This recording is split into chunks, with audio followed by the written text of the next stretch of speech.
ಗಂಗಾರತಿಯ ರೀತಿಯಲ್ಲಿಯೇ silicon city ಬೆಂಗಳೂರಿನಲ್ಲಿ ಮೊಟ್ಟ ಮೊದಲ ಬಾರಿಗೆ ಕಾವೇರಿ ಆರತಿಯನ್ನ ಮಾಡಲಾಗಿದೆ. ಹಾಗಾದ್ರೆ ಹೇಗಿತ್ತು ಕಾರ್ಯಕ್ರಮ? ಅದರ ಒಂದು ಝಲಕ್ ನಿಮ್ಮ ಮುಂದೆ. ಗಂಗಾರತಿ ಮಾದರಿ ಬೆಂಗಳೂರಲ್ಲಿ ಕಾವೇರಿ ಆರತಿ. ಸ್ಯಾಂಕಿ ಕೆರೆಯಲ್ಲಿ ಕಾವೇರಿ ವೈಭವ. ಕಾವೇರಿ ಮಾತೆಗೆ ಡಿಸಿಎಂ ಡಿಕೆಶಿ ಪೂಜೆ.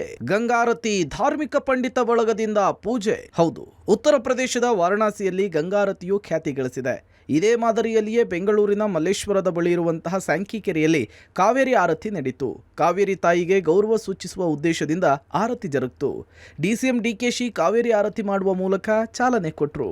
ನೀರು ಉಳಿತಾಯದ ಬಗ್ಗೆ ಜಾಗೃತಿ ಮೂಡಿಸಲು ಇದೇ ಮೊದಲ ಬಾರಿಗೆ ರಾಜ್ಯ ಸರ್ಕಾರದಿಂದ ಕಾವೇರಿ ಆರತಿ ಕಾರ್ಯಕ್ರಮವನ್ನು ಆಯೋಜನೆ ಮಾಡಲಾಗಿದೆ.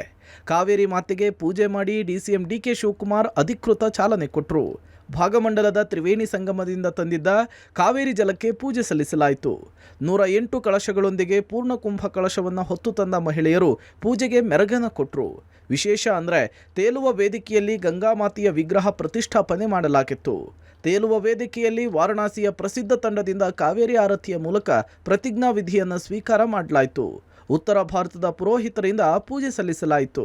ಸದ್ಯ ಬೆಂಗಳೂರಿನ ಬಹುತೇಕ ಜನರಿಗೆ ಕಾವೇರಿ ನೀರು ಜೀವಜಲವಾಗಿದೆ. ಜನರ ದಾಹ ನೀಗಿಸ್ತಾ ಇರುವಂತಹ ಕಾವೇರಿಗೆ ಗೌರವ ಸಲ್ಲಿಸುವ ಉದ್ದೇಶದೊಂದಿಗೆ ಕಾವೇರಿ ಆರತಿ ನಡೆದಿದೆ. ಕಾವೇರಿ ಆರತಿಯಲ್ಲಿ ಸಾವಿರಾರು ಜನ ಪಾಲ್ಗೊಂಡು ಕಣ್ತುಂಬಿಕೊಂಡ್ರು.